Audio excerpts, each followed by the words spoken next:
Hello, everyone.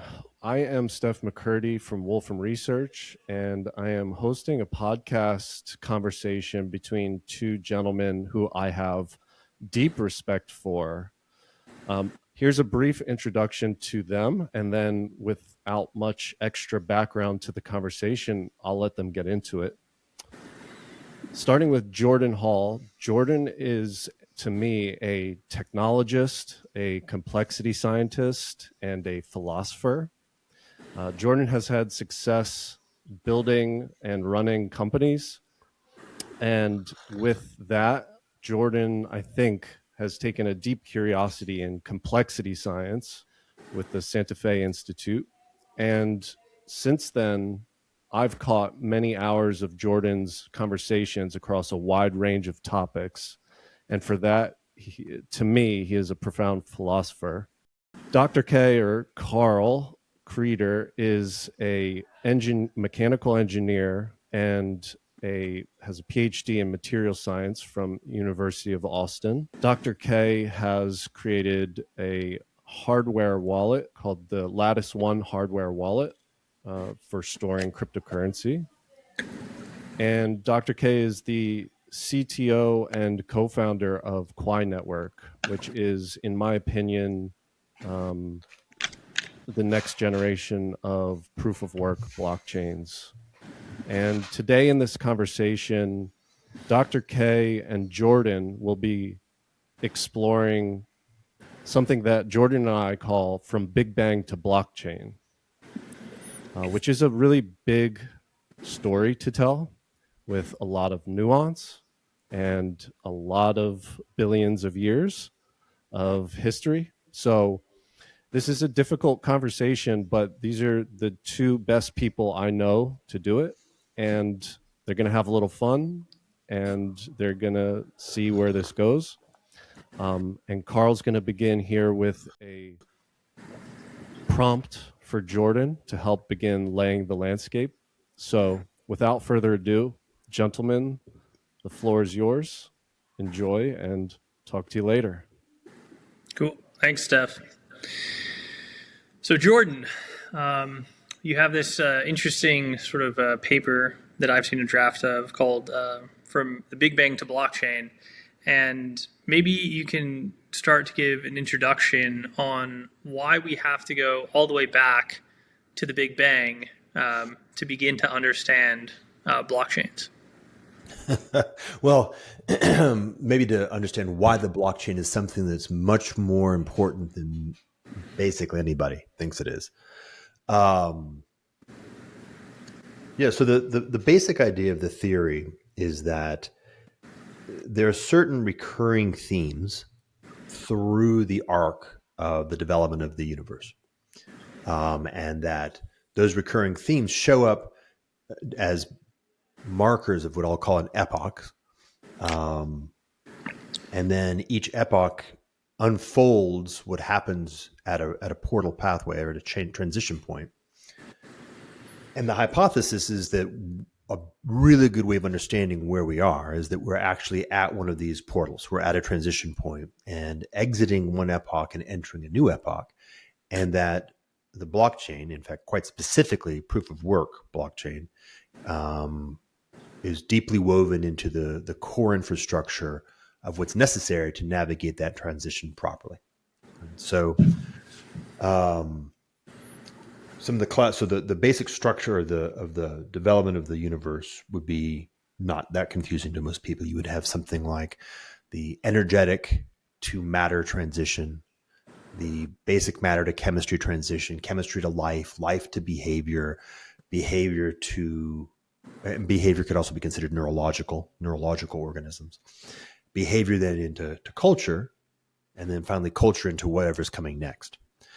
So those are kind of like the epochs that I'm enumerating. And the key thing is that it looks like the commonality is that there's something happening at the transition between two epochs that has to do with an available potential in the current domain. So let's use, for example, the transition from chemistry into biology. The mitochondrion, and in specific the ATP molecule, it exists in the landscape of possibility of chemistry. Chemistry can periodically, in very particular circumstances of energy gradients, produce something like protobiology. But because the context is so contingent, biology is not sitting on top of a solid foundation, so can't explode as biology until chemistry discovers the set of characteristics that give rise to mitochondria, which can reliably convert a large number of diverse inputs into a very particular universal output of energy known as ATP. And once that particular formula is discovered, that then becomes the energetic substrate upon which all biology sits. And just to kind of to enable the mapping, you can then do the same thing from the movement from biology or from organisms into behavioral organisms with the neuron. And so there's lots of different ways that pre-neural organisms can respond to their environment. But some of the characteristics of the ways that they respond is that they are either systemic, evolutionary, that's one way, or they are relatively coarse-grained, the way that a plant turns towards the sun, for example. So there's advantages in being able to respond to your environment, but there's limitations of the mechanical capacity that is embedded in purely chemical cellular responses until the development of a specialized kind of cell that specifically takes inputs and enables a coordinated output across a diversity of ordinary biological cells, in other words, a neuron. And once the neuron is developed, you then explode into the epoch of the neuron, which creates the portfolio of diversified behavioral organisms that we're familiar with.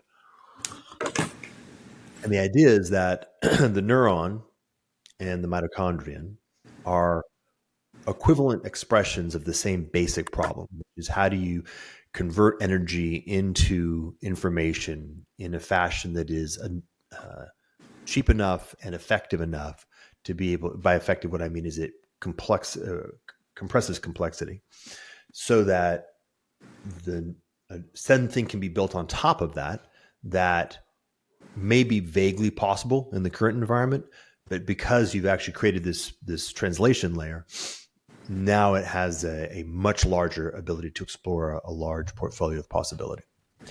And so what happens is that as you get to the end of the behavioral period, so we're talking about, say, social animals, and then moving into communicating animals that start to have some portfolio of facial expressions and body language, pack, band. We're finally into the hominids.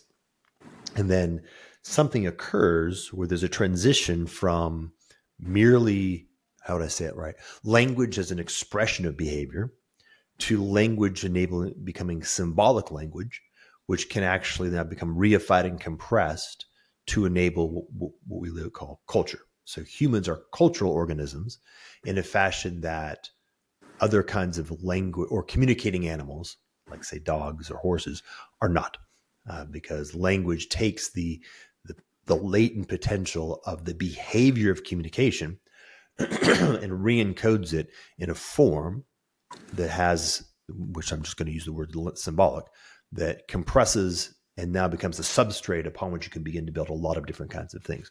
For example, the conversation we're having right now.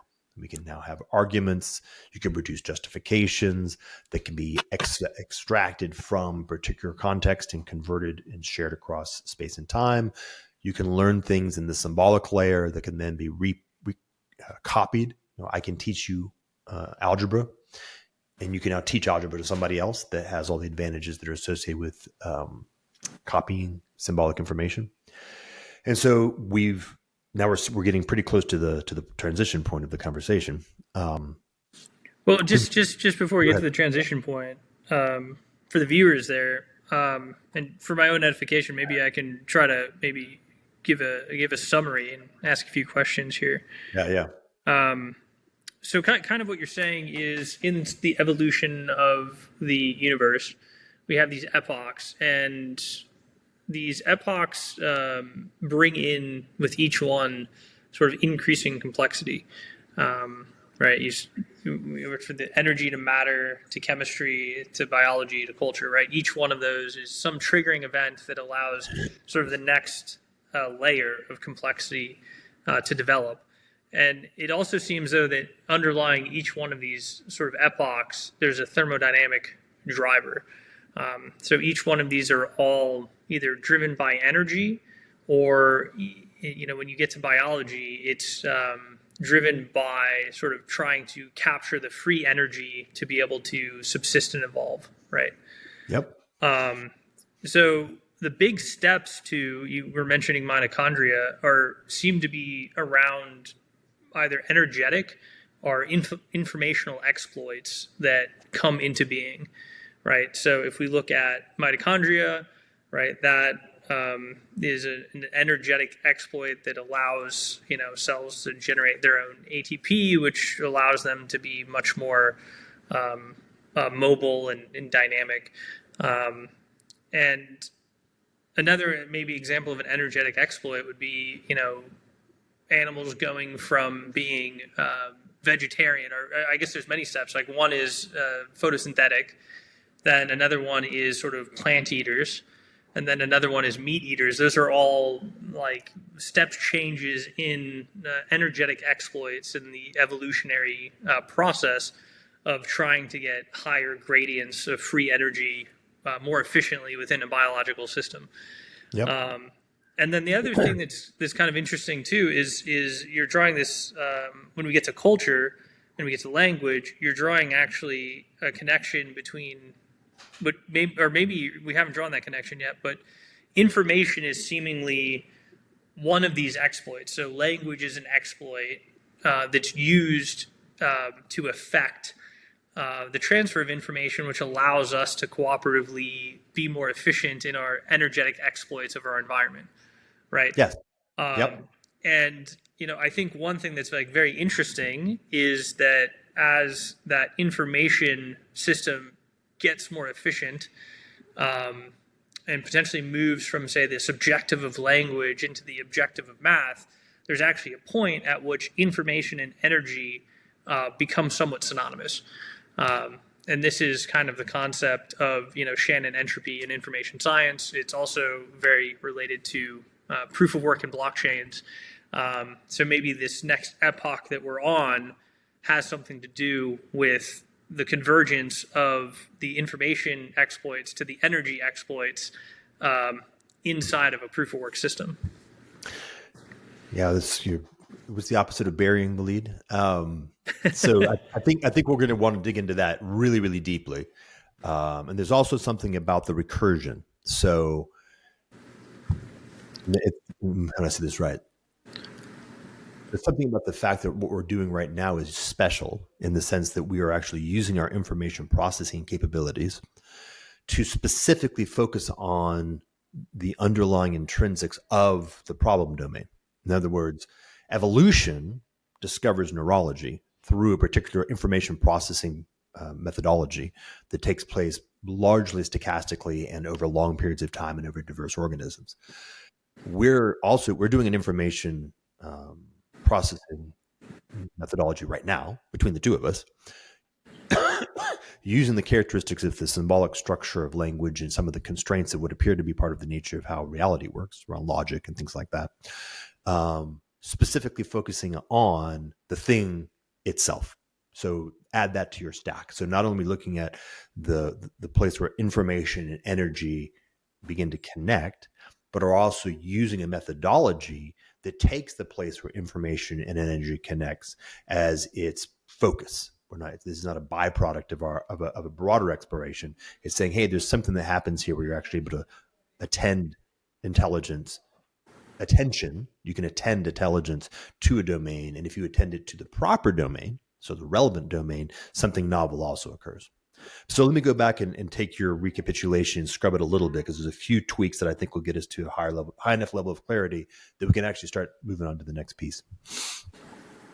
At each transition point, you have both information and energy participating, which is to say that, for example, you could say that a mitochondrion is a form, It's an architecture or a design, which is to say it's in the information domain, that radically compresses the probabilistic likelihood of certain phenomena occurring.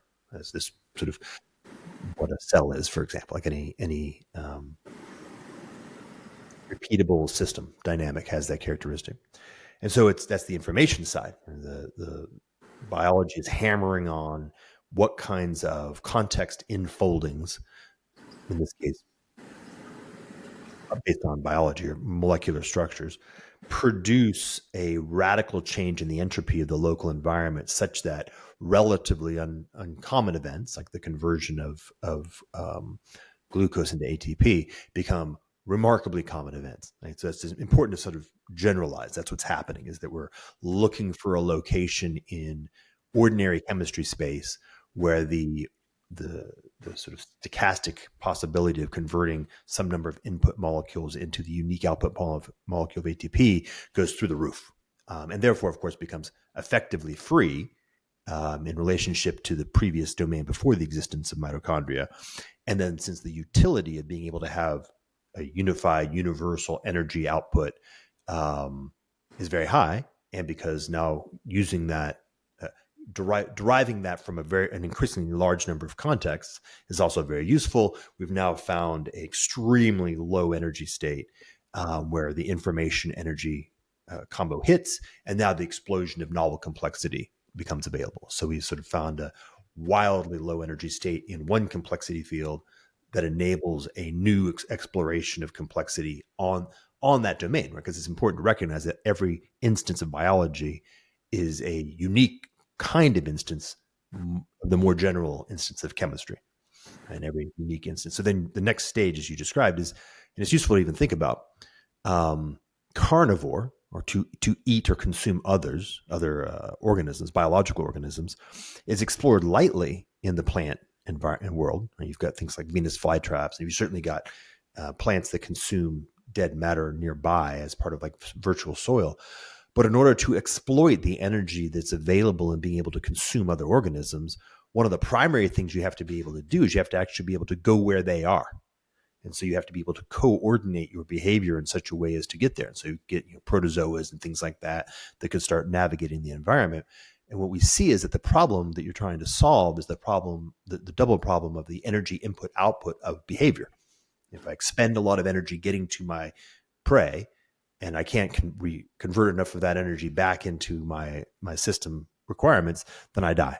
And so anything that can figure out how to either perceive, right, this notion of perception, perceive prey at a very low cost, or coordinate structural dynamics so as to be able to move to prey at relatively low cost, has a huge advantage over things that just have to, sort of like an amoeba, have to ooze all over the environment. Of course, that's the vector. And so as the unlock of carnivore is available out in the environment, biology starts to search until it finds this super low energy state known as perception neurology that can take a large number of inputs from the environment to radically decrease the cost of searching the environment for successful prey, both in terms of where is it and how do I get to it. And then boom, you unlock behavioral animals, which is to say initially animals or animalia, biological organisms that behave, are animate, they move around.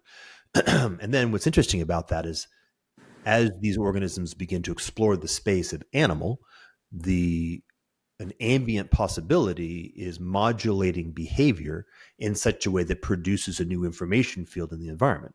You can vocalize, ooh, ooh, like that. And that enables a variety of different low-cost coordination possibilities with other organisms, which might be initially alert, here comes another predator, but it might ultimately becomes possible to then coordinate groups of animals. And we see that has advantages. And so you can see how the ridge line of that gradient leads to the exploration of coordinated groups. And then you run into language, what we're doing. And remember, language is just a kind of communication, which is a kind of behavior, which is a kind of a coordinated cellular metabolism, which is a kind of chemistry. And so the stack maintains integrity all the way up, but language has all these advantages that other kinds of behavioral communication don't have, which affords a unique capability of coordination and again, an explosion, a radical asymmetry in coordination capacity. And then we see all the different kinds of things that emerge on the substrate of language. So, And then, so go ahead. language is an interesting waypoint though for me because language I kind of see as like a proof of concept in some ways, because it's this subjective thing, right? It's very interesting how we can, formulate these sounds that represent abstract ideas. That I can tell you, I'm sitting upright in a rectangular room, and that gives you a imagery of where I am, right? Though I haven't conveyed, I've conveyed very much a compressed representation of my environment, right? Yep. But with that compression, there's this huge degree of subjectivity that comes into view. So you have a rough idea, but maybe you don't have a precise idea. So language is nice, and that allows us to communicate. But because of the compression inherent in communicating abstract ideas, there's always a high degree of imprecision or loss that can exist within language. And one thing that I think is very interesting is as we're getting to blockchains, the sort of concept of objectivity is reintroduced because we're trying to develop much more expressive abstract ideas built all the way down to math, and the math is not imprecise. So in some ways, when we're trying to build these sort of objective programmable systems, if it links all the way down to mathematics, you're actually trying to reconstruct language in a more objective format. I think that when I was thinking through this theory, I ended up having two branches that I didn't settle. One branch is culture, what is sometimes called systems of justification that sit on top of language. So language is a piece of it, but it's not the whole story. Symbolic language specifically are adequate and therefore have defined the epoch that we're in and we're exiting. The other version is they're actually, as you say, proof of concept. And we've actually been sitting roughly for the past, call it 10,000 years, maybe longer, in the moral equivalent of the heat vent that was exploring the proto-mitochondrion. In other words, we haven't actually gotten to mature language yet. For disambiguation purposes, I include math as a kind of symbolic language. But as you say, it's a kind of symbolic language which pegs objectivity, or we could even say it pegs the transcendent, whereas most language, effectively every other kind of language, is oriented towards the coordination of biological organisms. And so it has a different, it biases in different directions, targets more towards the immanent, which is to say more towards the particular experience of individuals, and not towards those things which are universals and therefore can be very, very precise. Which is interesting because then what happens is what we see with blockchain is you see these 2 points connect. You have the ability to enable human beings to coordinate with each other by means of something which is bound both vertically by math into the transcendent and vertically by proof of work into the absolute immanent of pure energy. And that then takes us from Big Bang all the way to the top, right? So you get actually, I apologize, let me recapitulate. In just the same way that I did the chain from, behavior sits on top of biology, which sits on top of chemistry, every single stage ultimately has to be grounded in the energetic. And so we talked about biology only really works because biology has a net return on energy. Carnivore only really works because, or behavioral animal, because there's a net return on energy. So the thing that is being sought is something that enables a new mode, and modally distinct way to achieve a net return on energy, but you're ultimately looking for net return on energy. And so one of the biggest challenges of language is that for so long as we were using symbolic language to solve the set of problems that were associated with band level human societies, in other words, calories, feeding ourselves, in other words, we were competing with other animals as carnivores, as hunters. It was loosely coupled to the same problem of energy, but the amount of energy it made available, of course, we're living in a civilization that has, I don't know how many orders of magnitude of energy we deploy these days than the average hunter-gatherer, is several orders of magnitude larger, and therefore has this problem of slippage, which is what we see in civilization, where we begin to act as if it's ungrounded to actual energy for long periods of time. So I'm gonna call this we're gonna bridge to this conversation. I think it'll be useful. A guy named Joseph Tainter explored this quite deeply. So if we'd like to wrap up the first step for the moment, at least, and let me know if you're ready for that, we can maybe move into the second piece, which is the Tainter curve, which is useful to explore for a little while. Yeah, I just want to make one comment on the net return on energy. It's interesting if you look at proof of work blockchains as they currently exist. They're in the proto state because they have not yet figured out how to get a net return. Yes. Yeah. Well. Yeah. Oh man. So bookmark that. Let's make that the third. Let's make that the third thing we talk about. I think that's hyper critical. This is actually the very first thing that I wrote publicly about Bitcoin a long time ago, like 2014, 2016, somewhere in there, was about this thing that I called self-organizing collective intelligence.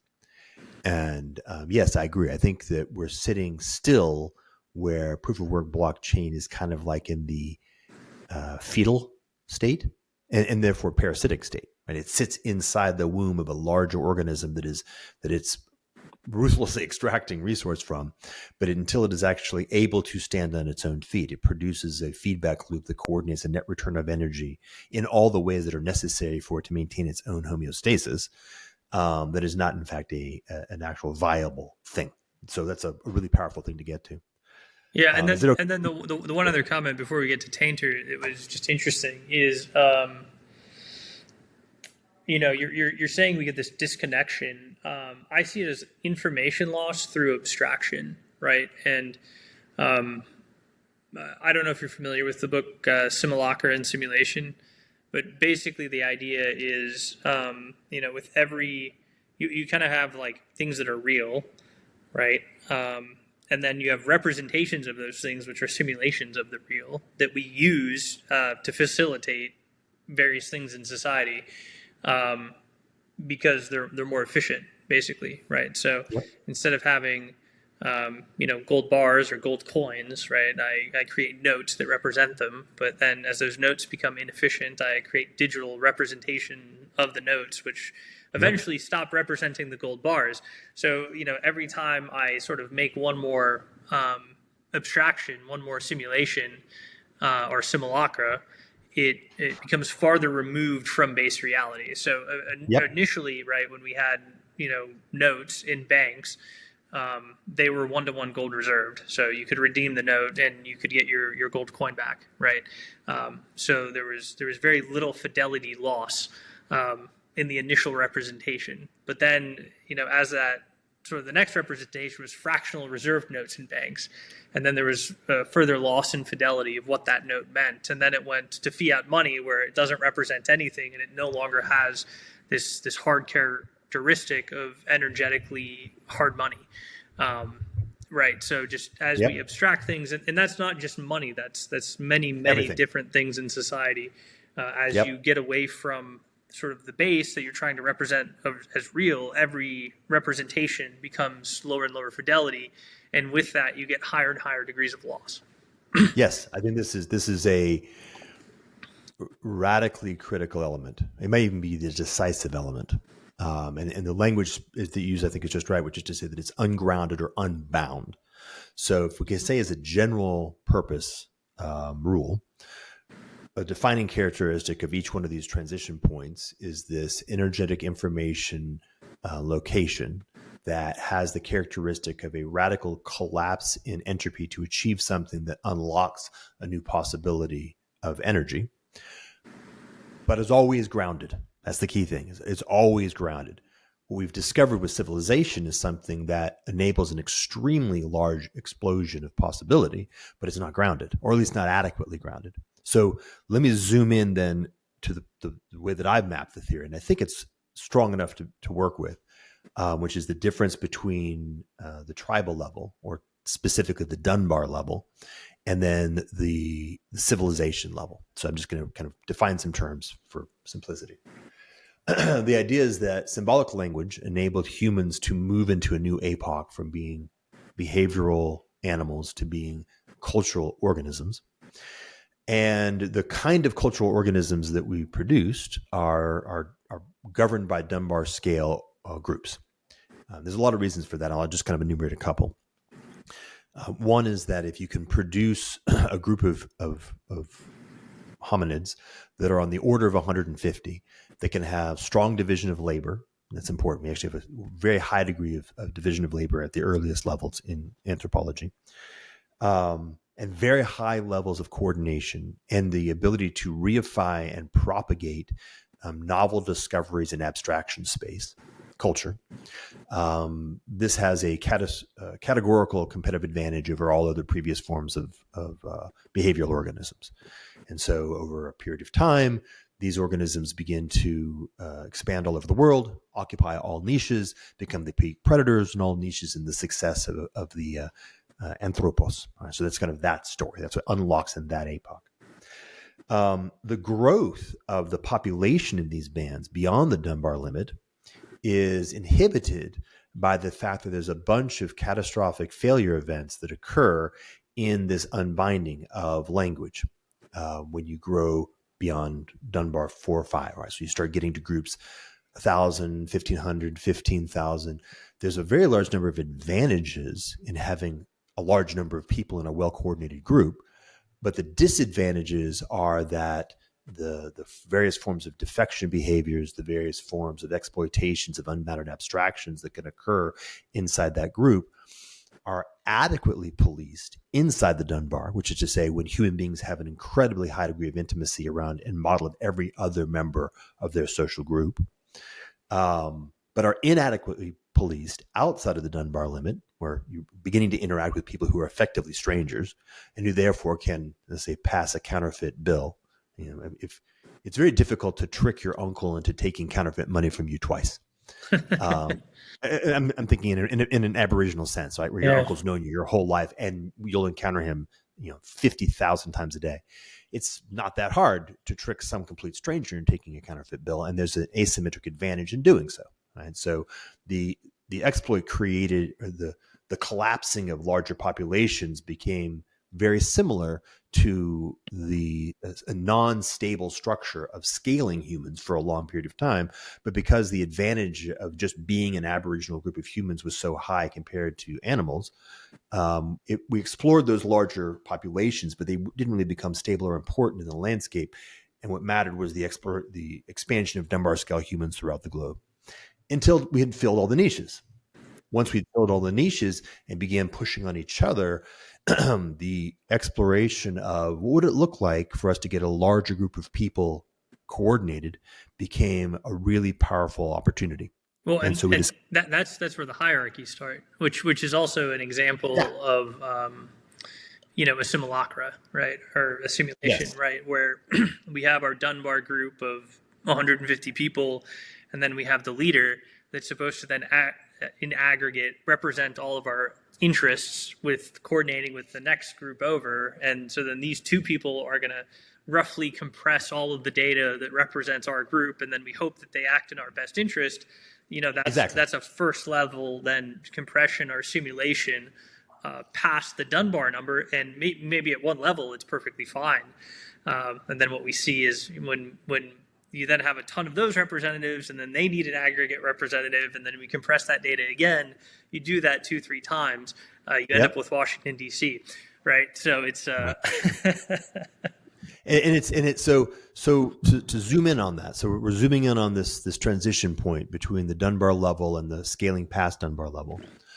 What was discovered was precisely this problem of the simulacrum, which is that if we begin to produce adequately designed and adequately policed simulacra that enable us to do things like create a formal identity of chief that is unbound in direct relationships. Right? We have leaders ubiquitously in smaller groups, but they're driven by immanent relationality. In other words, the leader is in fact the one that everybody simply follows. That's how it works.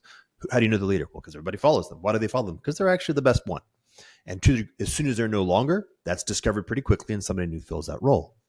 But when we convert that into a formal role, living in abstraction space, right? I call this the King Joffrey effect. Everybody agrees that Joffrey is a terrible king, but we're now so invested in the formal structure of the king, official king, that we're just going to fucking live with it until he dies. Maybe we accelerate that last part, but that's the only way we got to get out of it. We discovered that by means of the use of abstraction, we can construct a new way of living on the basis of formalisms. Right? That is civilization. Civilization, what happens when human beings invert their relationships their lives from being governed principally by the immanent relationality of direct experience to being governed increasingly by formalisms and abstractions. In other words, we step from Baudrillard 1 into Baudrillard 2. It's interesting though. You say the King Joffrey problem. I think most people in present society have that viewpoint of our current political and ruling system. Yep. It's terrible, but we're just going to live with it till we die because there's nothing we can do about it. So let's look at the Tainter piece. Let's look at the Tainter piece for a while. Let me bridge that. So bridging to the Tainter piece, what the argument here, and there's two really good analyses. One is Joseph Tainter, and the other one is Carol Quigley, who was a historian in the evolution of civilization, I think it's called. And they, as far as I know, didn't know about each other and didn't communicate. And they use very different language, but they discuss more or less the same thing, which I'll largely roughen in my own way of discussing it. The basic idea is that civilization is a muddle. It's an endeavor, or a kludge is actually even a better language. Civilization is a kludge. It unlocks the enormous advantages of coordination at scale by virtue of a variety of different unstable formalisms of simulation layer 2. Mostly things like law and various forms of governance structures, institutional forms. And by the way, like when you look at the Constitution and the Federalist Papers, what you're looking is at a bunch of people who are extremely aware of the difficulty of designing a governance structure that will not get corrupted instantaneously. So they're aware of the problem that I'm about to articulate, the Tainter problem, which is there's an information energy dynamic that occurs in civilization, which goes through a series of stages where you produce institutions. And let's say, for example, we're talking about the institutions that were built in the mid-century, 20th century, that are largely driven initially around the exploitation of a new form of energy, in this case, oil, and all the ancillary consequences around that, and some other adjacent elements that are relatively arbitrary get to benefit from that institutional center. And you exploit that new energy source. And so you explode the capacity. It turns out oil is a very powerful return on energy investment. You build an entire global civilization around the ability to find, deploy, and exploit oil. And then a lot of other things get built on top of that. And this increases population, which increases the underlying coordination capacity, the potential collaboration capacity in the overall civilization. The energy asymmetry is still high enough. You can keep growing more people, which creates more potential energy inside the coordination structure, which enables the exploration of more and more and more space of possibility, which enables the explosion of different kinds of technology, each of which consume more energy, but you have an energy surplus. So you continue to expand and you kind of fill the space. Tainter was largely exploring things like the Mayans, so we can zip back. But the basic idea is that you fill that space. You fill the space of energetic surplus until it starts to become closer and closer to a trade-off. You get to a fragility.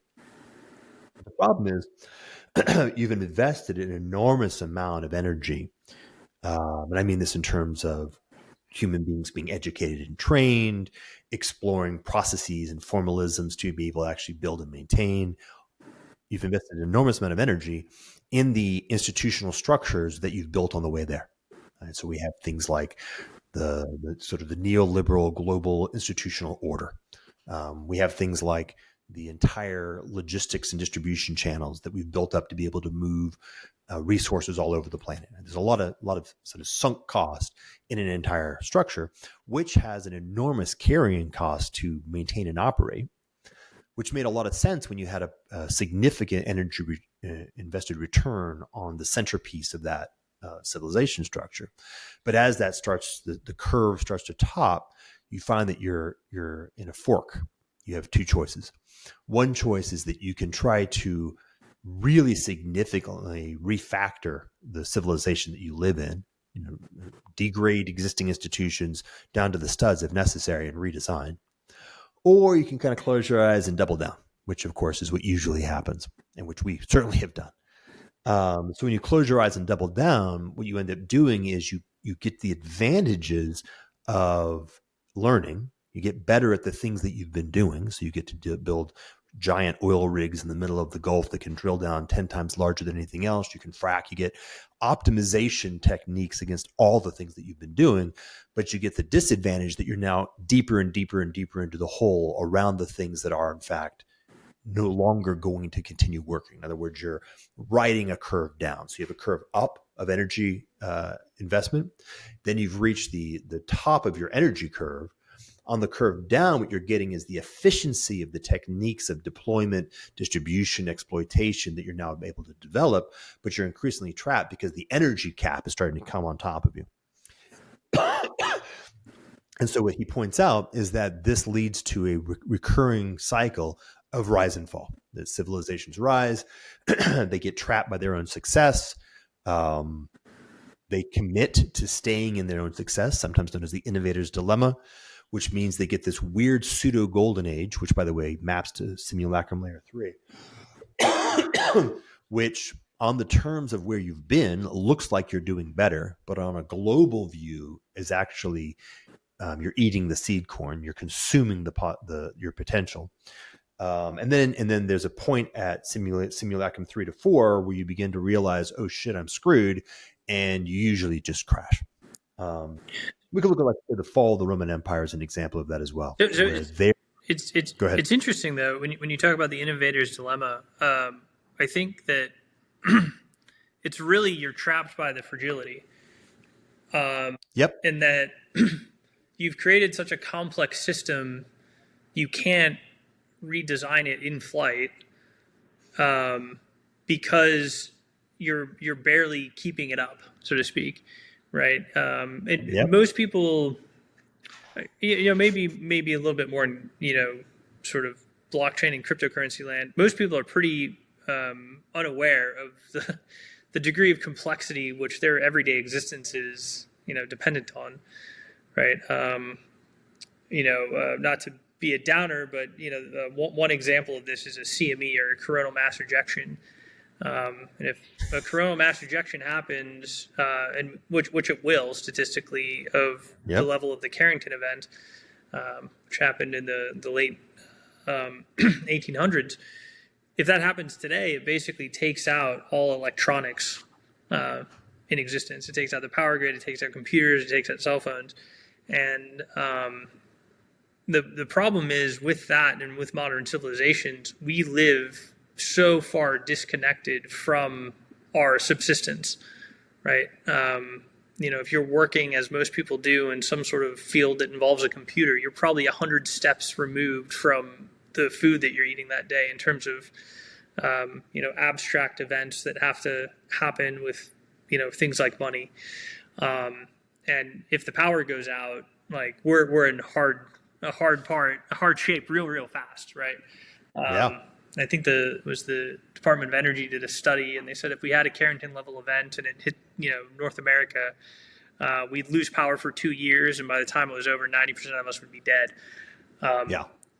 So that's just the fragility that happens as the systems scale. But the innovator's dilemma is the fact that it's almost impossible once you get to that scale to redesign it in flight, or it's very, very difficult. Yep.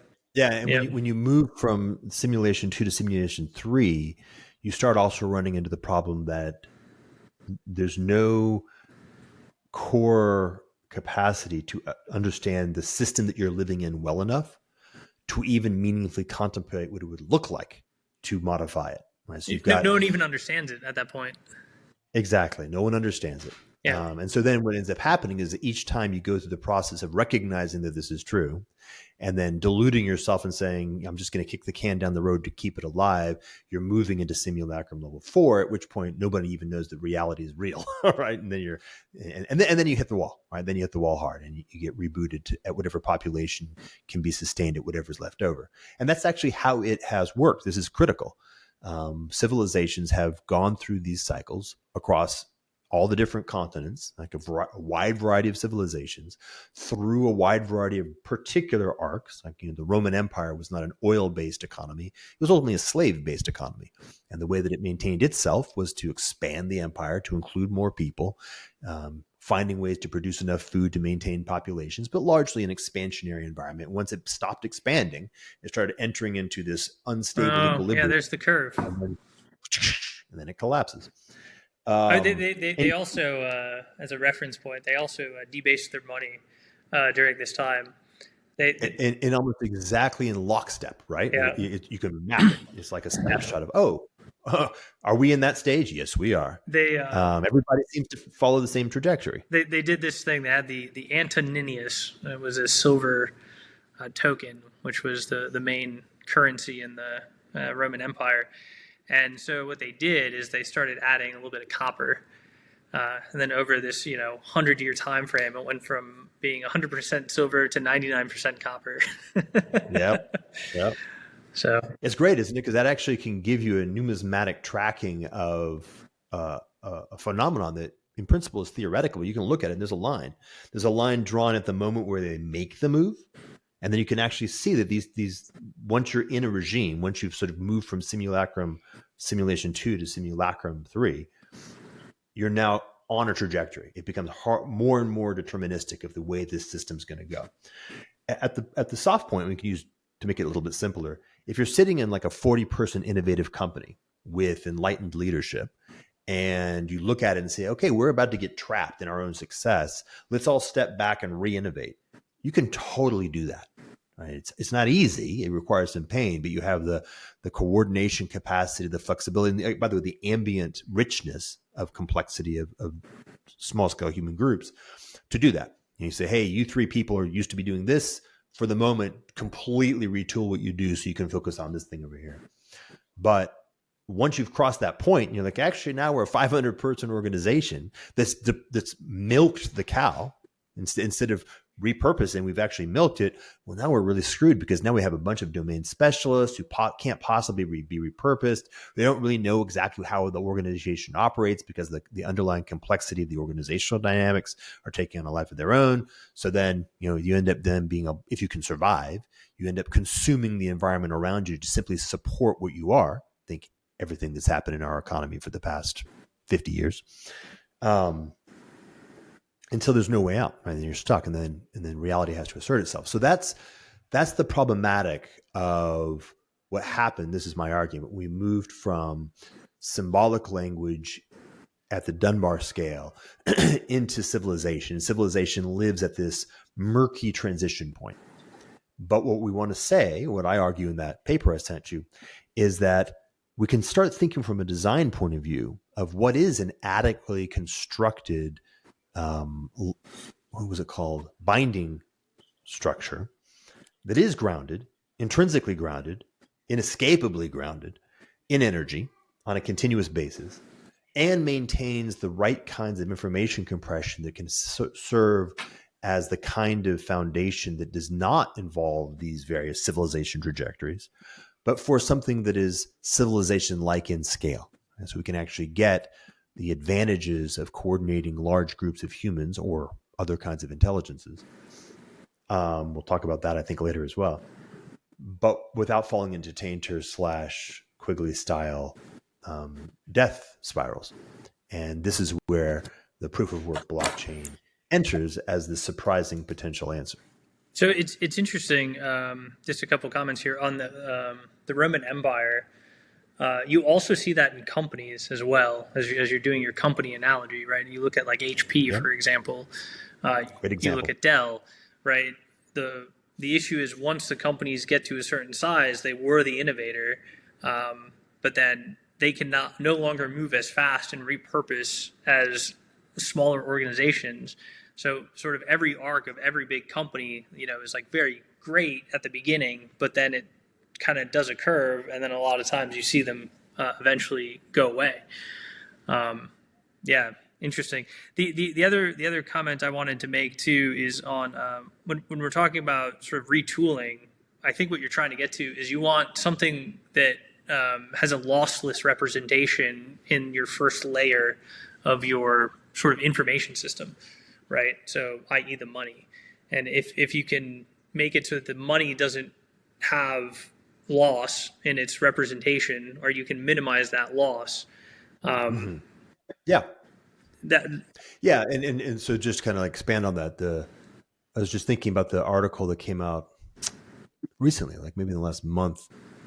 I'm not sure that I don't think nothing's perfect. It's good. It's useful. Talking about the notion of autopoietic institutions, and the symbolic structures that the institution uses, because an institution lives entirely on the movement of symbolic structures to make sense of its environment, and in particular to make sense of its own health in its environment, right? Sometimes known as KPIs,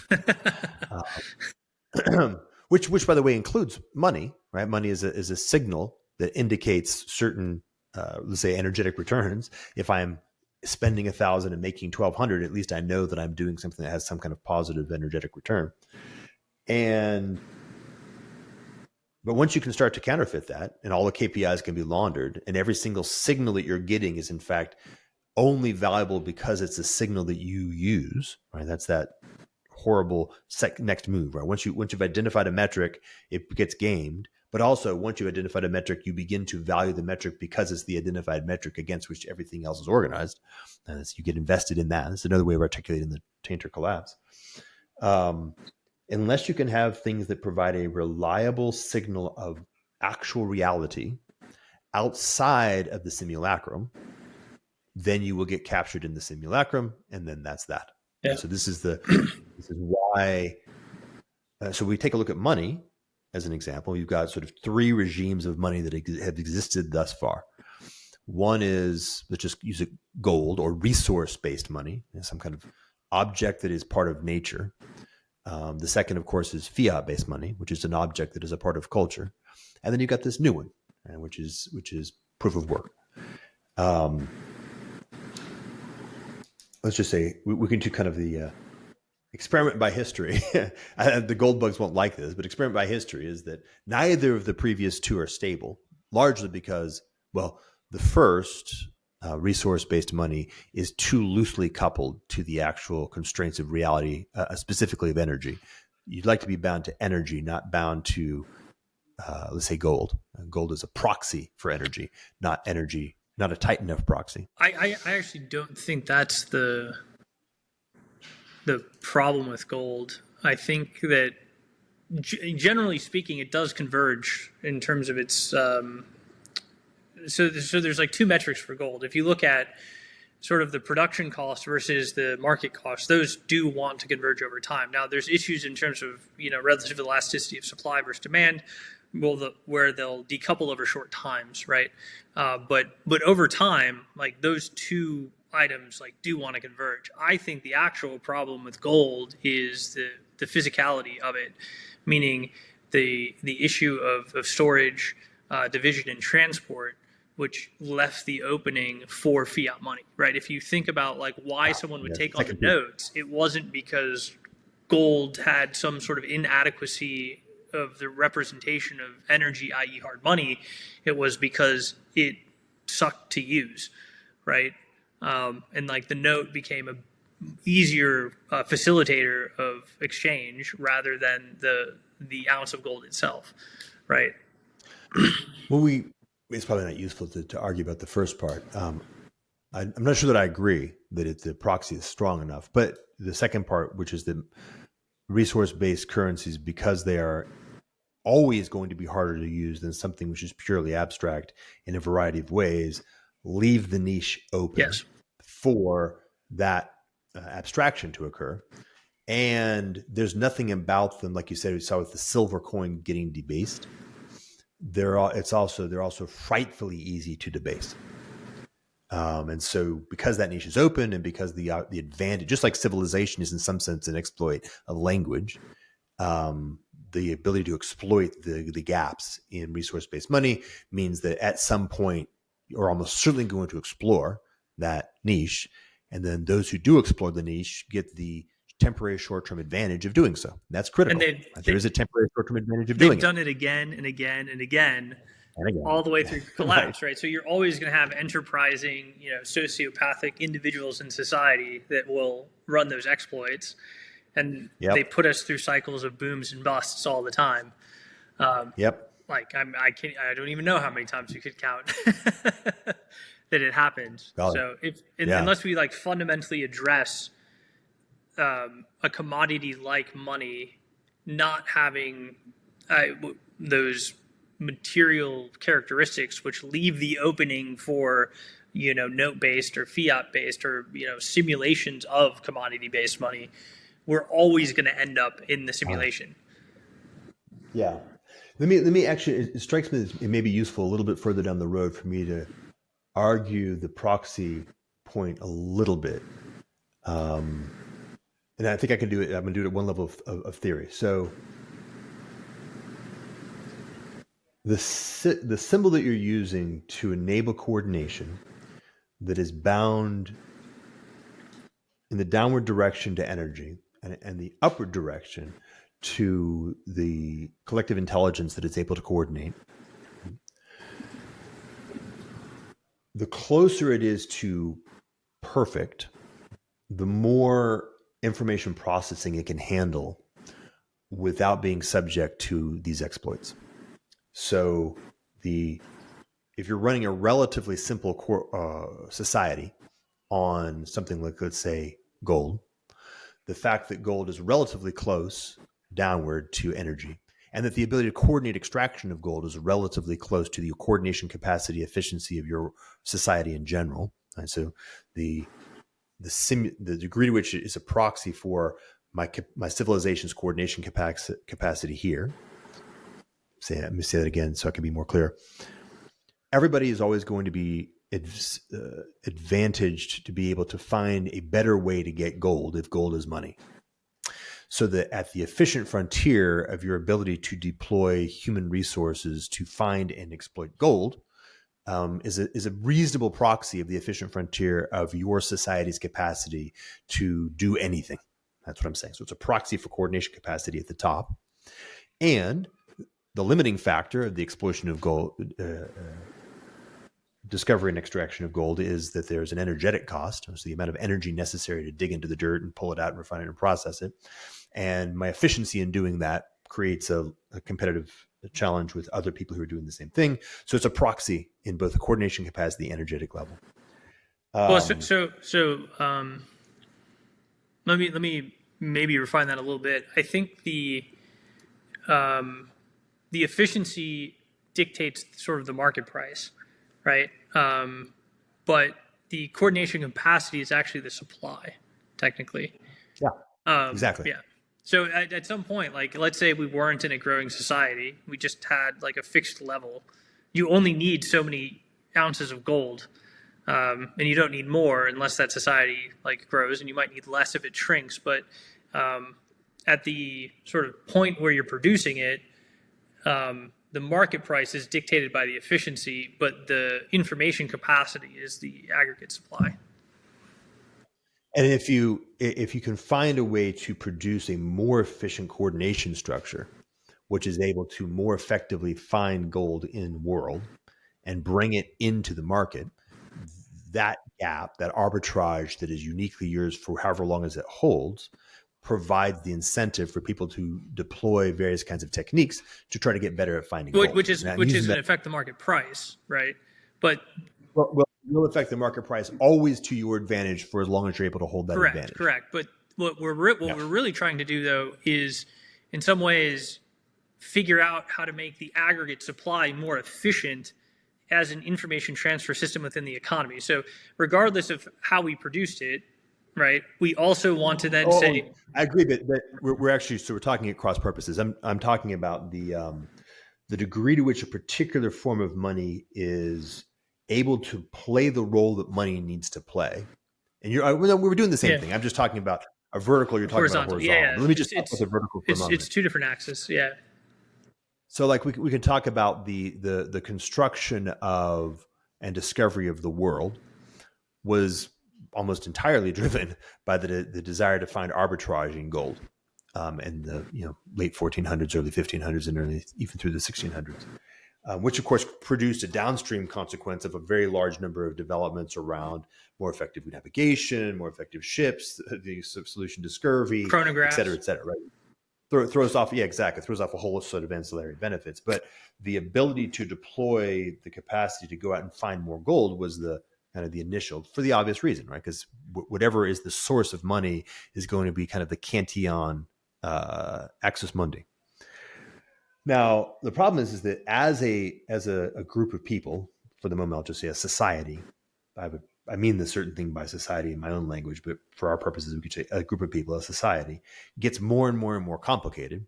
The effectiveness of the proxy needs to be tighter. So when you move into an AI world, where the amount of information that's flowing through the coordination structure is something maybe on the order of 9 orders of magnitude higher than where we were, say, 10 years ago. There's a variety of different problems that happen when you're using something like gold as your form of currency. You need something like proof of work blockchain, which has the advantage of being an equivalently more effective representation of the core of what coordination structure is in principle, mapping to the information purity of AI, and an equivalent in the downward direction, mapping to pure energy.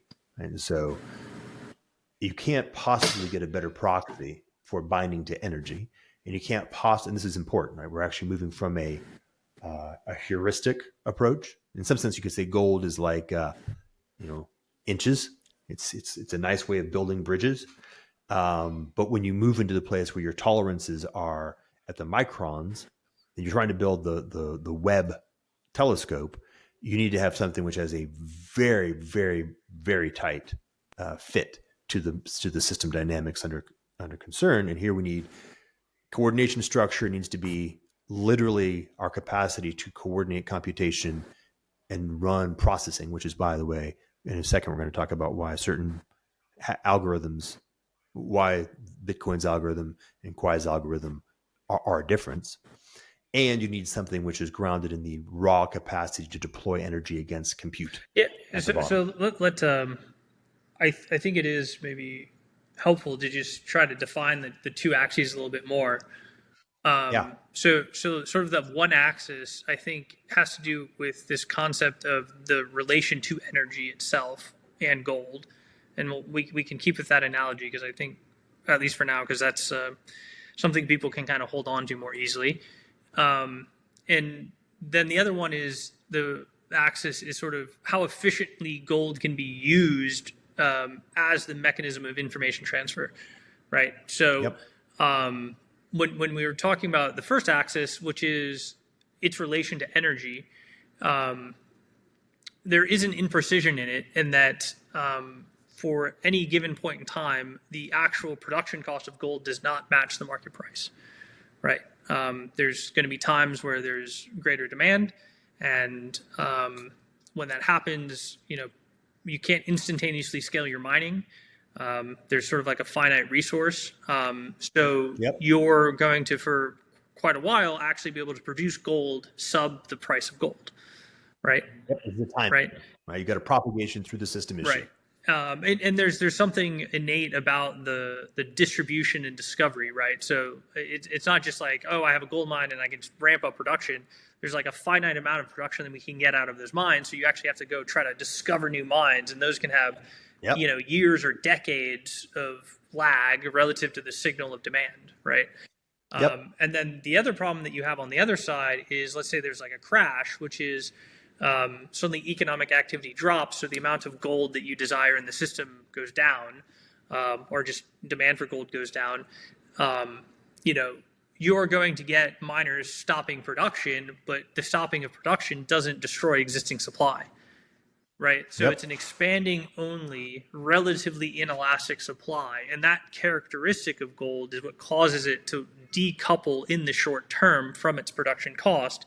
But over time, it always wants to reconverge to its production cost. It could just take decades, right?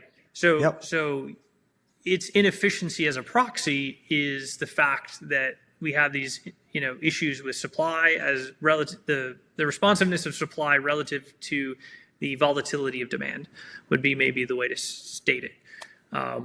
So that's sort of the energetic axis, and like why gold doesn't work well as money on that axis. And that's actually one of the Keynesian arguments about money and why we had to move away from the gold standard was the lack of elasticity in supply, creating booms and busts in the economy. Now, I'm not necessarily saying that they're correct. I'm just saying that is definitely one of the primary arguments that they posed.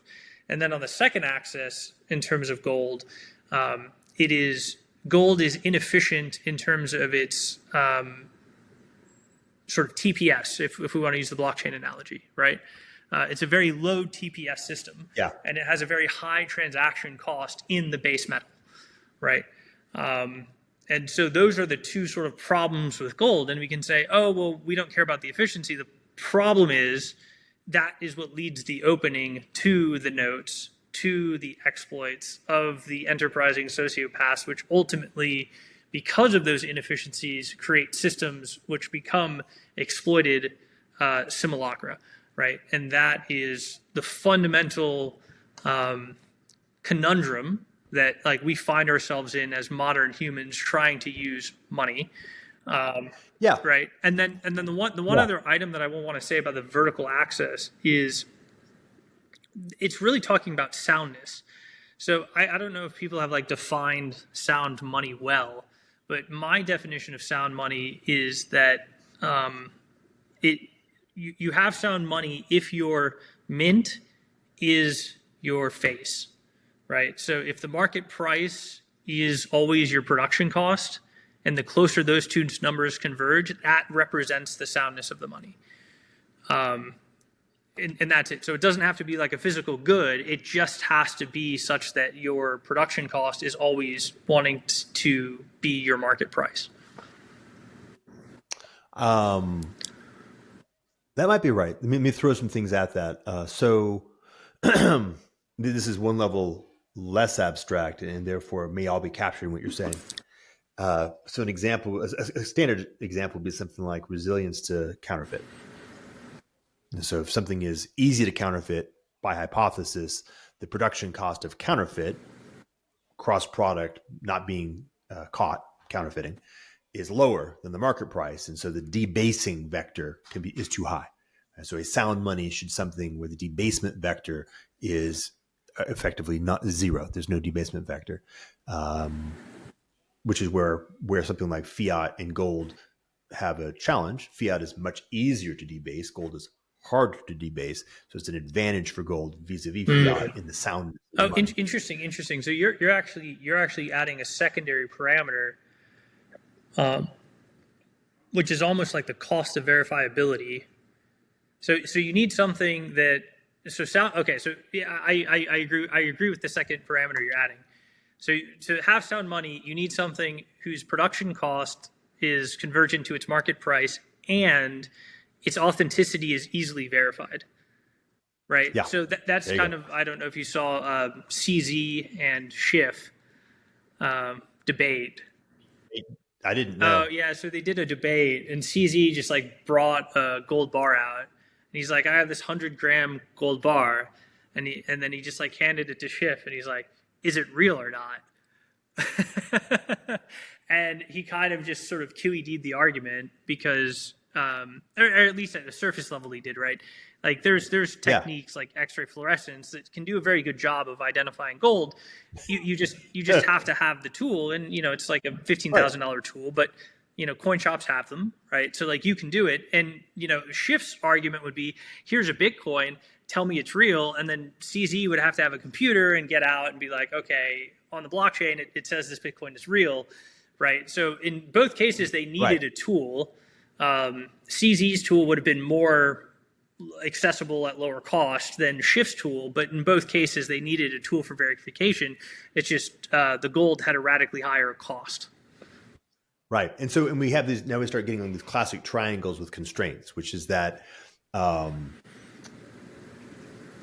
you get a lower TPS. I would actually just say bandwidth. So you get a lower bandwidth on gold, right? And we've named a number of reasons why that's the case. And so a civilization that runs on gold has some advantages in terms of, say, soundness, but it has some disadvantages in terms of bandwidth or clock speed, if you'd like to even be more old-fashioned about it. And therefore, by the way, will tend to lose head-to-head with a civilization that's running on fiat, because the fiat is basically on cocaine. It gets the advantage of a much higher clock speed, which allows a much higher level of coordination capacity, but at the cost of a much lower soundness, which means that it's the cost that it will inevitably find itself debased in a finite time. I'll also add to that, though, and this does go back to the Keynesian argument a little bit. The elasticity of the fiat is different than the elasticity of gold, right? Yeah. And that is part of what makes it more efficient, because it can expand and contract supply adequately with demand. Yeah, it produces a different, it's basically a different cybernetic architecture. And it puts the failure condition of the cybernetics is not at the level of the money, because you're creating a kind of money which is itself a proxy of a higher order cybernetic, right? You're so basically trying to create a two-tier cybernetic system. You've got an economy which is driven horizontally or autochthonally on the basis of its movement through money, and then you've got some kind of management system which is trying to manage the money to make it an effective protocol to run the economy. Whereas in the context of gold, you have a single tier system, more or less. Well, yeah. So like, for example, though, if we had, say, like a gold printer, but the gold printer still required you to put in like the same amount of energy to get ounces of gold out, you could solve the issue of supply inelasticity that puts gold at a disadvantage relative to fiat. You would still have the inefficiency of the physicality of the gold relative to the notes. But in terms of the supply, you could hypothetically correct it if, you could allow elasticity in supply while still maintaining the soundness. Yes. Well, kind of. It depends on, well, yeah, you're right, because the energy, but this is the point. Because now what's happened, what you've done in that hypothetical is you've produced a technology which strictly binds the transcendent architecture of gold as an element in form, right? The form of gold, and the energetic all the way down to the quantum mechanical level, the ability to marshal energy vertically into the form of gold, right? So you've actually created something which is extremely tight. The reason why gold is because there's something transcendent. It's math, right? It has a very specific elemental form that is only able to be produced in supernovas, right? So it's a very unique creation event, and is produced by energy in a very particular way, right? So it's a unique instance of the energy information crossover, which is why it's so effective. And what we're looking for is something that has those characteristics, but also completely covers the domain that fiat covers, right? Has those sets of characteristics and selects the best of both. That's right. And so now it's no longer going to be outcompeted by fiat in head-to-head competition. This is the reason, right? What happens is, you can use like history. When Western countries were bound to metal standards and they found themselves rapidly in debt because war is expensive, any country that was able to debase their currency so that they could spend more virtual money now could expand their military capacity, defeat their enemies, and then try to recapitulate that in the future. And it's better to try to recover from an inflationary environment as the victor in a war than to try to recover as the loser in a war, largely because the victor will extract resources from you to the maximum extent that it can. So this is it, right? So the triangle is something like a civilization that's running on gold is going to be a kind of civilization that has strengths and weaknesses. The civilization that runs on fiat is going to have a kinds of strengths and weaknesses. Unfortunately for the gold people, the fiat civilizations can outcompete gold civilizations in relative short-term timeframes, particularly, by the way, in the feedback loops of technology, because you can have a higher clock rate, so you can innovate technology faster, which means that the entire ecology pegs on maximally accelerating fiat environments that have no, and they have a zero-term time preference.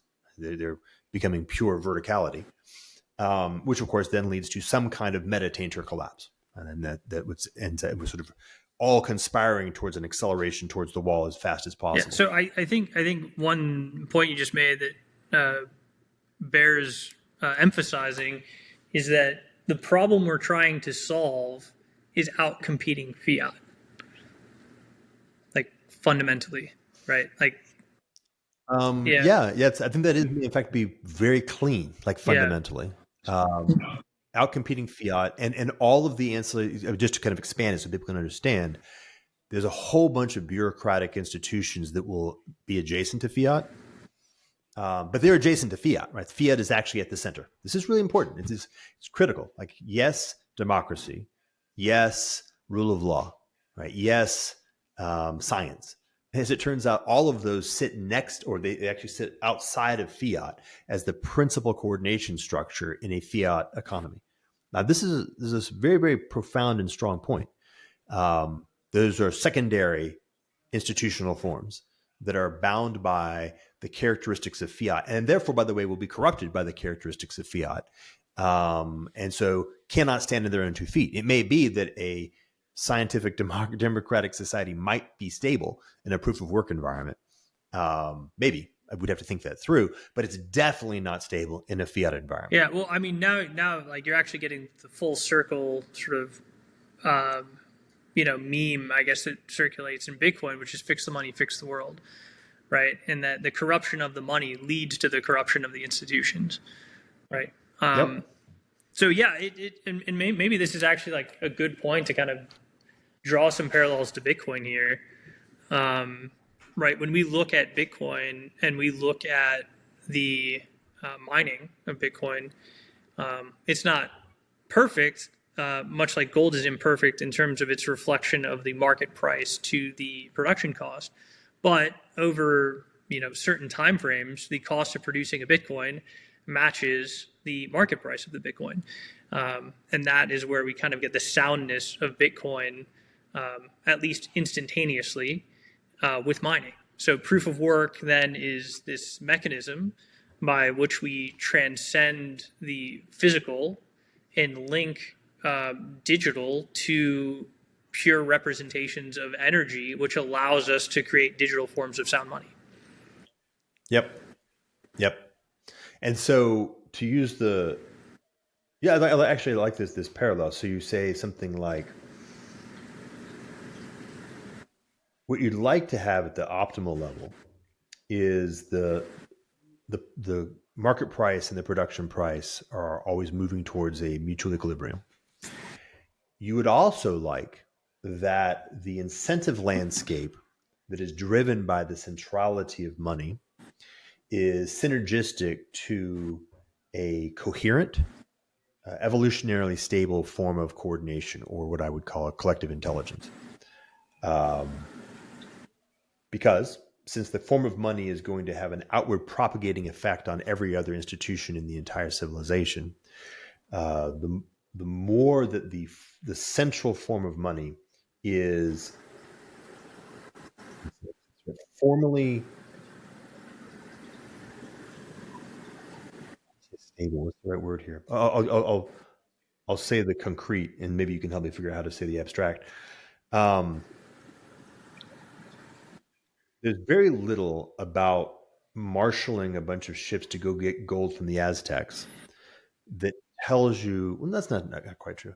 There's less about marshaling a bunch of ships to get gold from the Aztecs that tells you about how to run a civilization in general. How do you educate people? How do you provide healthcare? How do you provide food? It's not nothing, right? Because as we saw, the birth of capitalism is born upon the back of, hey, we need to figure out how to coordinate, solve a really hard logistics problem of moving a bunch of people from here across a vast distance. And then once we can do that once, we can do it a bunch of other times. There's more, this is the key thing, there's more similarity between what it takes to marshal the capacity to mine Bitcoin and what it takes to run all the secondary kinds of things in an advanced technological computational civilization. So to make good computers, coordinate them effectively, and push energy through them is a very basic way of saying what's going on in every GPU cluster for AI. And everything that sits downstream of that is most of the infrastructure that's going to run our future civilization. And so, but, and this gets us to one of the Bitcoin Quai distinctions, you can get closer. What it takes to marshal a Bitcoin mining is not exactly the same as what it takes to marshal other kinds of mining. Certain kinds of mining are even closer to the abstract perfection of computation qua computation and energy qua energy. The closer you can get to that, the more stable the money system is formally to everything that it's adjacent to. And that makes it a cleaner and cleaner proxy of what it is you're trying to accomplish, which is a way of coordinating. This is critical, right? This is just kind of add this to the circumstance. This is the point where I sort of bridge back to one of the failures of what happened in Bitcoin. At the end of the day, your money system is only so good as the collective intelligence that it coordinates. If it marshals a population of people and enables that population of people to, at the very least, reproduce themselves and reproduce the money system, it's hitting zero, right? It's at least maintaining something that's viable. If it's not, then it's only a temporary parasite until it extinguishes itself or extinguishes the group of people that use it. Yeah, and that's a pretty simple statement. Yeah. And so what you're looking for is a monetary system that provides a coordination structure to a thriving and expanding human community. I'll put human in there. Future AIs that have extinguished humans may argue with that because it would apply to them as well. But I'm putting humans in there that has this autopoietic effect. And I mean this in the strong sense of autopoietic, meaning the collective intelligence of the group of humans has a net positive return on investment. Systemically, right? Including the entirety of what it is it's governing. So as soon as you move Bitcoin into the center of actually being the coordination structure of literally every input into its own environment, then if it's standing on its own 2 feet and producing a human civilization that is able to maintain itself, it's a metastable structure. If it's not, then it evaporates relatively rapidly. So does that make sense what I'm saying? No, so I mean that's really getting into it. And there's like 3 sort of convergent things then that like are kind of coming into the conversation, which is we kind of developed sort of that 2-axis on gold, right? One is, how efficiently is it used?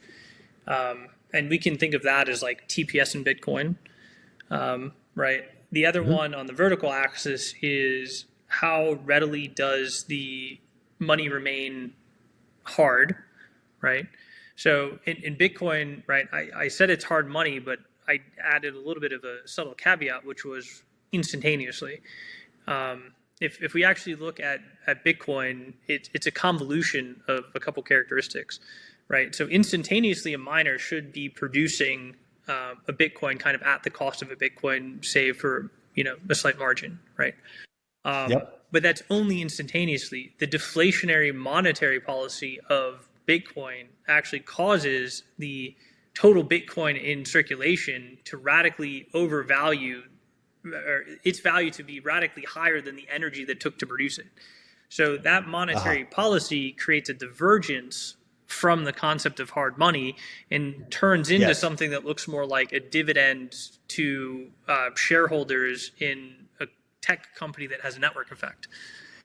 Very nice. Very nice. Yeah, this is important. We oftentimes, and that's another way of thinking about it, kind of the fiat Bitcoin disjunction. Fiat produces something which is under indexed to energy completely. It has no binding to energy. Gold produces something which you end up valuing the gold more than the energy necessary to produce it. Bitcoin does the same thing because of the deflationary characteristic. Gold may even less than Bitcoin because you can always you can mine more gold. The deflationary curve on Bitcoin is a lot more aggressive than the deflationary curve kind of on gold, right? On gold. And that was a very intelligent thing at some level for Satoshi to do, because it created a mechanism by which you would spur rewarding early adopters. But on the counterpoint, it makes it so that you have a relatively volatile, although less volatile over time, asset, but that asset doesn't reflect the energy that went in to produce it, which potentially creates things that have poorer Gini coefficients than what you might like in a fair money system, right? So, Bitcoin is great.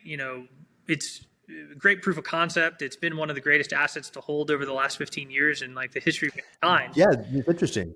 I think you're right. I think what ends up happening is because of that, because of the characteristics that you were just describing, it produces a collective intelligence, a civilization. So a Bitcoin civilization will be strictly outcompeted by any other kind of proof of work infrastructure that has a different Gini coefficient. Human beings will be incentivized. Everybody who's not at the top of the stack in Bitcoin will be incentivized to migrate to a collective intelligence that has a more and by the way, the Gini coefficient that is more is flatter, and also, by the way, where the reward for the ability to marshal and produce energy is more tightly coupled to the actual work than it is to the position on the blockchain. In other words, history. Which is actually getting us back to an earlier thing that we talked about, which was return on net energy. So although Bitcoin, in its current form, is doing fine, the deflationary mechanism, coupled with lack of scaling to replace the fees from the inflationary subsidy, puts it on an unsustainable path relative to its security budget. So basically, as more time goes on and we get more halvings, there's less money sort of going to the miners to secure the chain, which is where all of the utility comes from.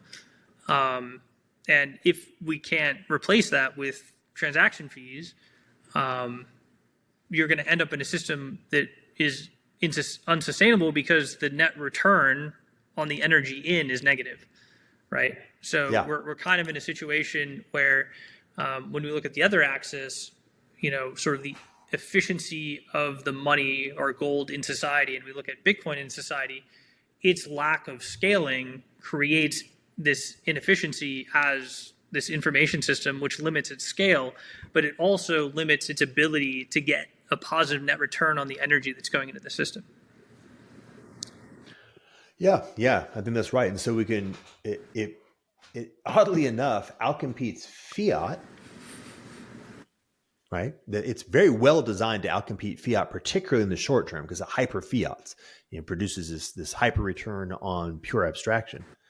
But it has the disadvantage that it actually is rather unstable and rather low effectiveness at maturity in toe to toe with other equivalent kinds of proof of work.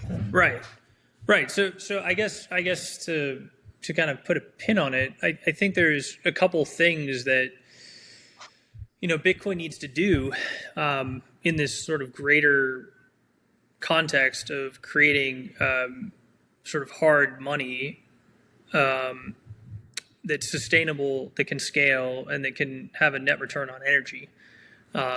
So if I were to list those out, obviously transactions per second is a huge deal.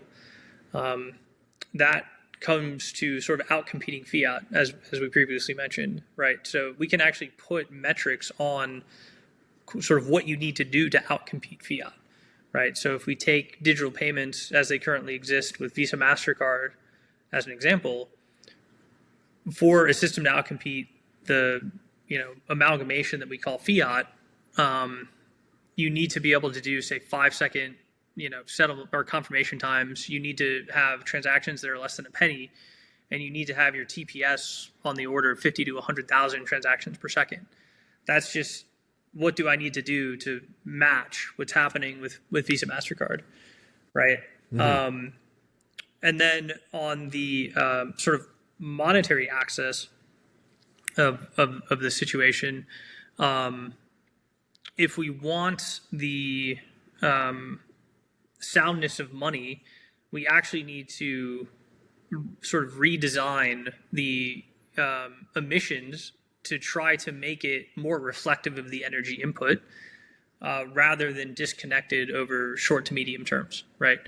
And that's sort of the other thing that we need to solve, right? So if I can make something where I literally have a token and I know that that token is worth, 10 kilowatts, that creates a very good functional unit of account in an economy that, and depending on the fidelity of how I match that measurement, right? If I can do it with proof of work, so it's like a very high fidelity measurement, I have a very high fidelity token, which means that my equilibrium can potentially be very precise. Now, the length of time in the equilibrium of establishing market price to production cost has to do with the elasticity of production. So then the other thing that we have to talk about is it's probably not a great idea to just have a fixed emissions curve, because that emissions curve doesn't respect the changes in the economy that's trying to use it to function, right? So with sort of increasing demand for money, we need to increase the supply. With decreasing demand for money, we need to decrease the supply. But in both cases, we need to maintain the quality of soundness, which is the relational to energy as well as the verifiability, right? So those are like the aggregate characteristics that we need. So I think there's sort of like 3 characteristics within Bitcoin that don't exist, that if we could exist, we could get to the point where we're on par with something like fiat. Right. Okay. So then where are we now? We're like an hour 2? We're hour 45. Hour 45. Good. So the argument thus far takes us from the Big Bang up to blockchain. We're making something like, we haven't really hammered it, but we're making a pretty good argument of why something like Bitcoin may in fact be necessary. And we kind of, the way we've articulated it here is to say something along the lines of the form of money is remarkably central to everything, every other institutional structure in a given civilization. It's sort of upstream of everything. And so if your form of money is corrupt, then your legal system, your political system, your educational system, your health system will also become corrupt downstream of that. We also talked about the differences in different forms of money that have thus far existed. There's only been roughly 2, and that they have strengths and weaknesses. And most importantly, the strengths that enable something like somewhat viable civilizations in a gold-based or resource-based monetary system become weaknesses precisely vis-a-vis fiat-based systems. And so the fiat systems is rock, paper, scissors. Fiat systems outcompete gold-based systems in timeframes that matter, right? They produce sort of hyper civilizations that have this consumptive capacity to innovate, kind of like cancer cells, if you'd like. And that's no good, right? If you've got a sort of a somewhat stable, I do not think yet that we've solved the problem of tainter curves with gold money, obviously, because many gold-based civilizations have collapsed.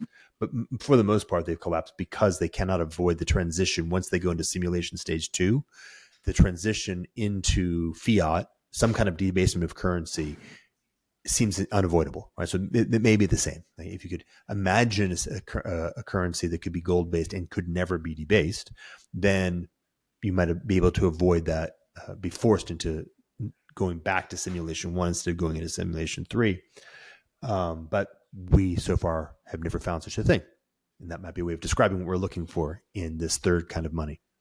So then we're saying, hey, is there a third kind of money? This third kind of money has a bunch of design characteristics. If we can meet all these design characteristics, this third kind of money might be the equivalent of the mitochondrion. It might be the equivalent of the neural cell that forms a stable foundation upon which a new kind of thing can emerge that doesn't have the tainter curve characteristics of civilization.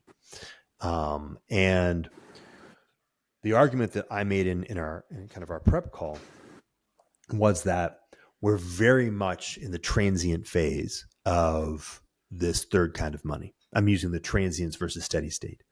That, well, we are, yes, 12, 15 years into the Bitcoin world. That's actually still a very small amount of time. And by the way, very importantly, in the context of a larger global culture, which is at the tail end of a fiat-induced corruption cascade, and which has infected the blockchain world willy-nilly. The argument is that the most powerful forms of third kind of money will ultimately outcompete the less powerful forms of third kind of money as it moves into steady state. Right? So it may take a while. This is critical. It may take decades for that steady state to emerge, but it's important in terms of pattern recognition. If you're looking at the last, say, 1, 5, 10 years and say, and you draw the conclusion, Bitcoin won, fuck it, we're into this story. The argument I'm making is, no, we're still very much in the earliest days. We're in the transient stage. Things that are going on right now are not really indicative of what a steady state looks like. It's indicative of all the path dependencies of how we actually got here. And if you want to be able to have any sense of what is a proper approach to a design, you have to be operating at a high enough level of abstraction to look at what are invariants across a wide variety of future trajectories so that you can map to that. And then, of course, the question is, can you stay alive long enough for steady state to be arrived at? Can you individually and we collectively, by the way? Yeah. I think that's a pretty good summary.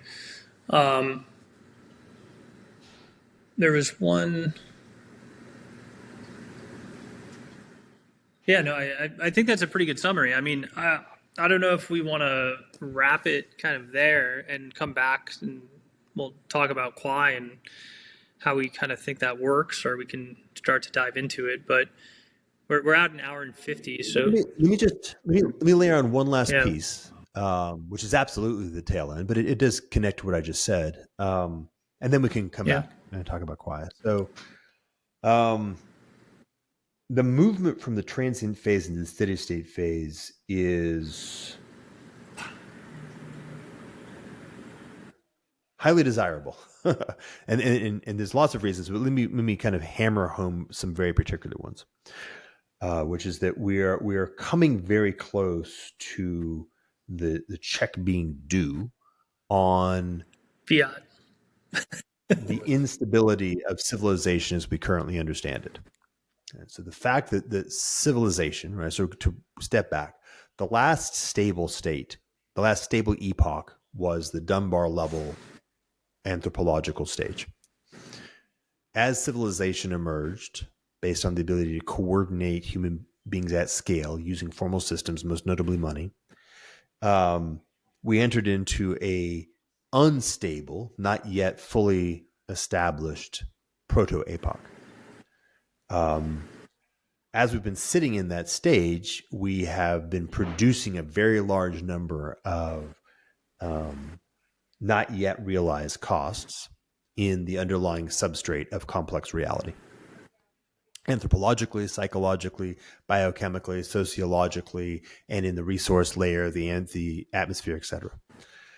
We are, in fact, reaching a point where we either are going to have to figure out how to produce that stable substrate and begin using that to produce a kind of human coordination structure that can radically reduce the amount of externalities of complexity we're throwing into the environment, or that fragility is going to pop and we're all going to eat it.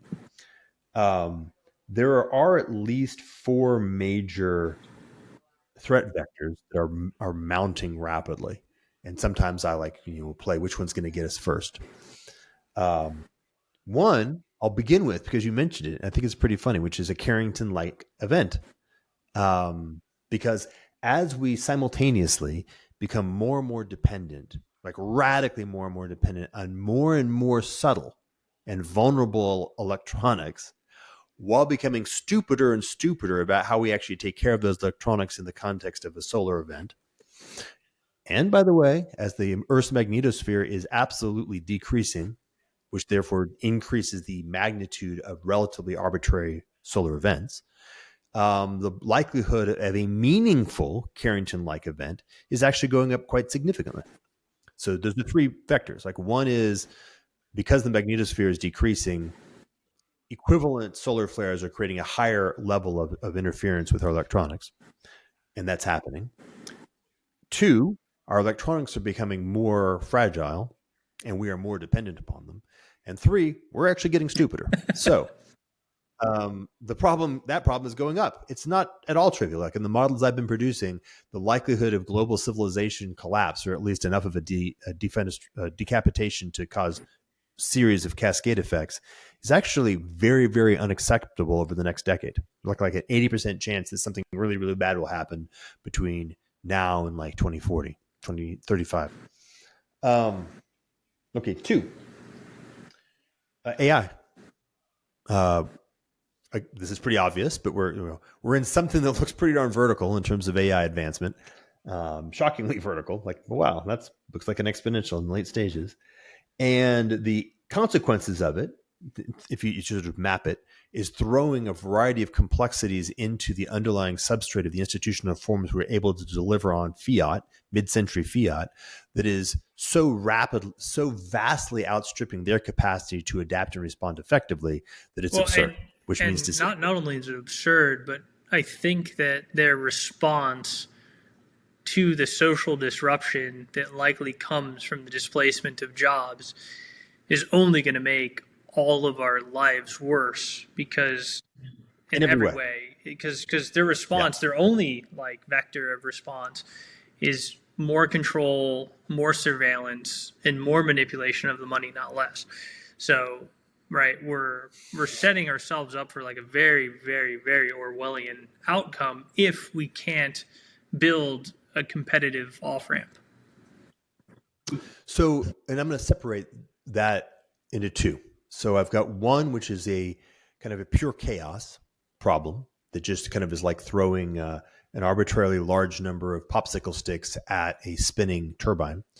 The spinning turbine is our global society, and the popsicle sticks are the unforeseen consequences of AI into the environment. So it collapses under that direction. The other direction is the Orwellian direction, which has AI and a lot of other things, right? Because our global civilization is becoming more complex than the 20th century institutions can handle for lots of reasons, one of which is AI. And their only response is to try to reduce that complexity by making it a simpler system to manage, which is simple enough to be inside their cybernetic control capacity. But the problem is that not only does that sort of feel bad, it actually is also catastrophic, because this induces a very large number of collapses of the actual intelligence of the system, which then means you start getting a downward spiral into collapse from that as well. It's not that we live in an Orwellian system for a long period of time. It's rather that because Orwellian systems, we see this in every civilization collapse. Orwellian systems are what happens when you get into simulacrum 4. Orwellian systems are what happens when you're at the end of the tainter curve. And what they do is they preserve the existence of the system for a squeezy little bit longer before it just hits the wall across whatever vector it needs to be, because it's just getting stupider and stupider and stupider and bigger and bigger and bigger. So a very large, stupid thing doesn't live very long. So you've got at least those 3. And all 3 of those are incredibly present. Like, we're not talking it's going to take 40 years for them to play out. We're talking in a decade, we'll know. So getting to a steady state is extremely critical. It's not like a neat thing. It's not a neat thing so that some of us can make a little bit more money than somebody else. It's a neat thing so that any of us can actually survive until 2040. Yeah. So that's a good line to draw. So I would say, my motivation for being in crypto and working in this industry is because I see that coming, and I don't think that there's, a farm far enough away or isolated enough that if we go down the Orwellian path, you can kind of escape what's coming. So, it's incumbent upon us, if, we have children and we plan to live another, 40, 50 years, that we build the tools that at least give society the opportunity not to take that path. Right. The other one is, let's say we go down that path at some point where, we do sort of hit the wall. Not having a system to replace the money system that currently exists, is also catastrophic, right? If the dollar just went down to zero overnight through a mass loss of confidence, we're going to be in a world of hurt for quite a while because of the high degree of complexity in which we all exist. So the faster you can get something to replace it, the less pain and the less time you have to go through that pain to get to what's next. Yeah, and I would propose. So I'm going to use an example. So when you jump back to COVID, 2020, COVID was terrifying in so many ways, because things that you just thought were like not even possible, you couldn't even rationalize, like came true just like so quickly. The concepts of, you're looking at like the Stasi or, the Red Guard, and thinking about a person like ratting out their family member, you just like, oh, that's like impossible. And then COVID came around and you're like, I don't know what I want to say to who anymore. Yeah, exactly. How quickly that happens. Crazy. So to use that as an example, it's kind of a nice visceral example that basically everybody has, just with regard to the notion of, let's say, a collapse of the current institutional order of which the dollar hegemony is one piece, a critical piece. It's the keystone. It's the keystone of this order. Yeah. It's the keystone. Yeah. It's very few people think about the secondary and tertiary consequences of something. And so the systemic consequences of the collapse of a global hegemonic order is going to be a lot bigger than most people think. Like if you're in your mind, you're running a scenario that looks a little bit like the Great Depression.